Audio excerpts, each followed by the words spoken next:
اب سوچئے، رب نے چنا، بغداد سے غوث اعظم کو چن لیا، اجمیر سے غریب نواز کو چن لیا، کچھوچے مقدسہ سے مخدوم سمنا کو چن لیا، اور جب چن لیتا ہے تو حضرت جبرائیل کو اللہ تعالیٰ بلاتا ہے، اور بلانے کے بعد رب ارشاد فرماتا ہے، اے جبرائیل، میں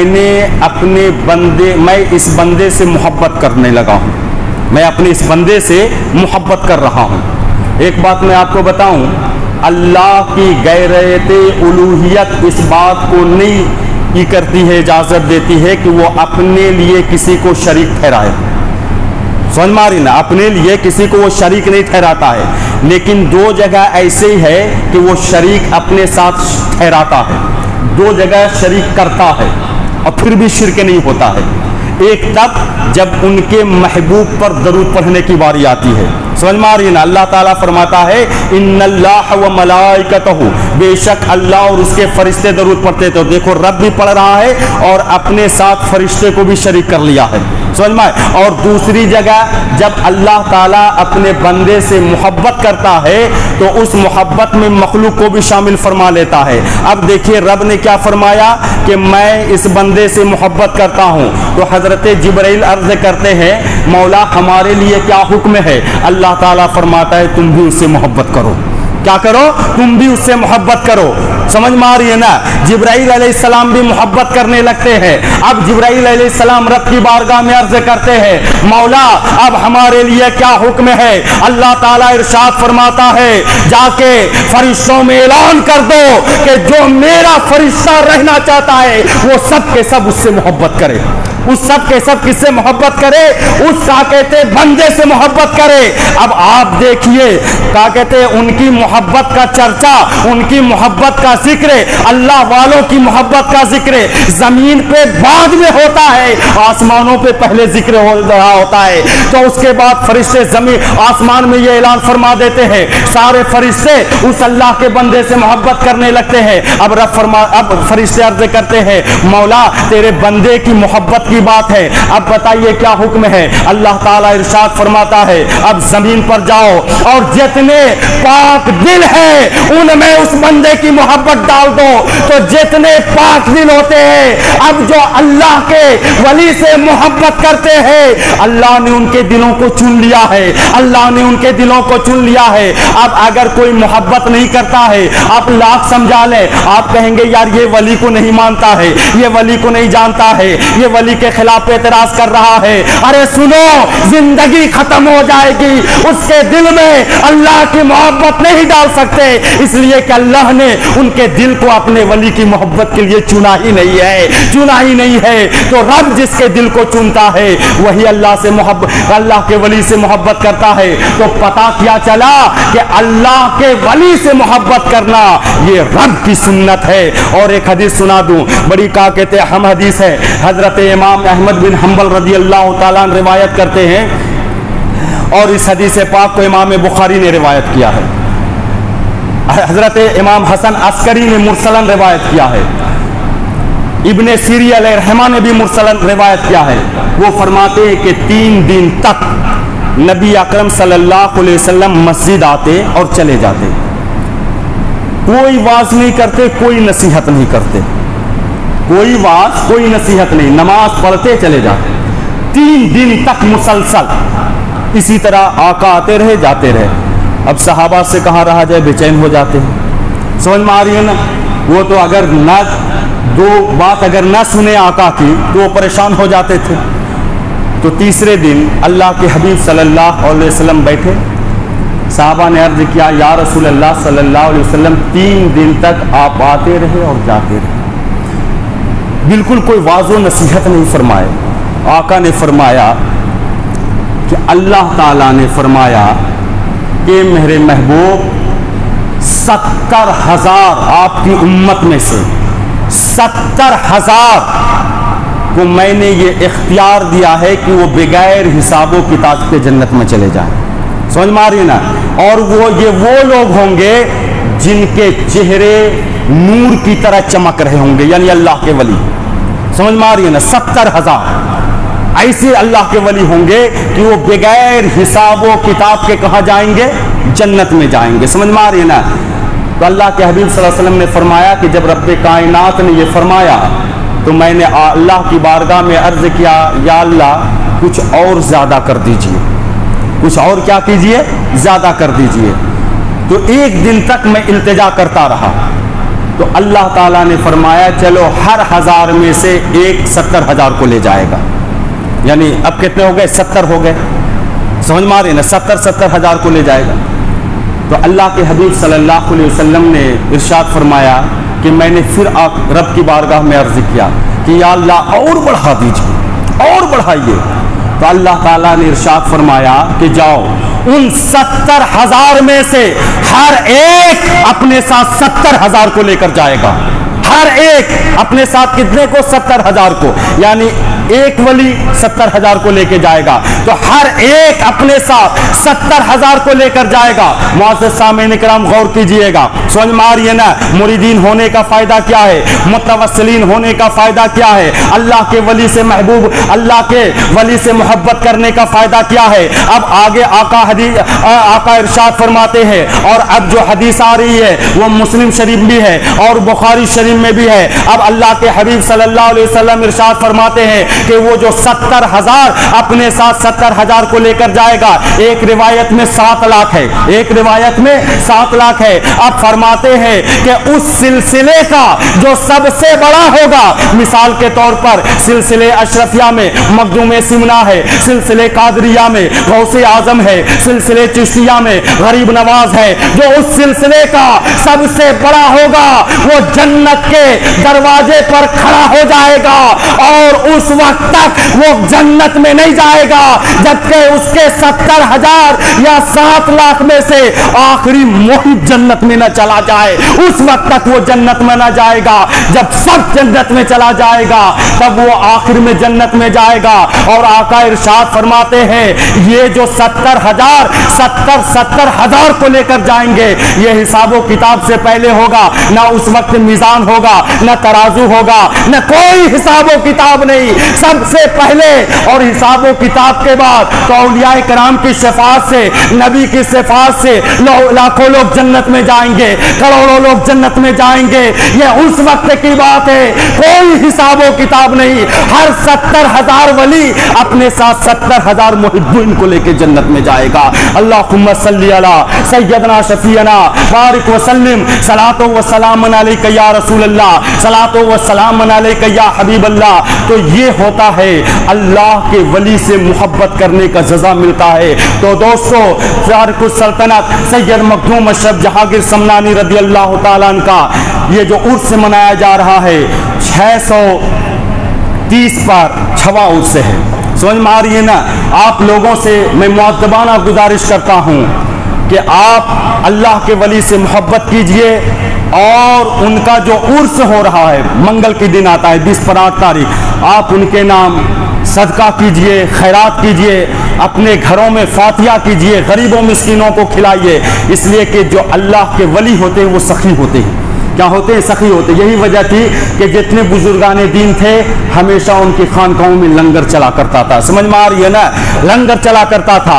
وہ سخی ہوتے ہیں. تو آپ بھی سخاوت کا اظہار کیجئے تاکہ آپ بھی محبت کرنے والوں میں ہو جائیں. اور قسم خدا کی اگر اللہ نے یہ قبول کر لیا تو یہی آپ کی آنکھ جنت میں لے جانے کا سبب بن جائے گا. تو 28 محرم کا کہتے ہیں 20 منگل کا دن آئے گا 20 پر 8 تاریخ منگل کا دن. آپ اس دن مخدوم پاک سید مخدوم اشرف جہانگیر سمنانی جن کا مزار شریف کی چھوچا یوپی ضلع امبیڈکر نگر میں ہے, آپ ان کے نام فاتحہ دلائیں اور کہا کہتے خیر و خیرات کریں. اللہ تعالی ہم سب کو اولیاء کرام سے محبت کرنے کی توفیق عطا فرمائے اور ان کے نقش قدم پر چلنے کی توفیق عطا فرمائے. وآخر دعوانا الحمدللہ رب العالمین.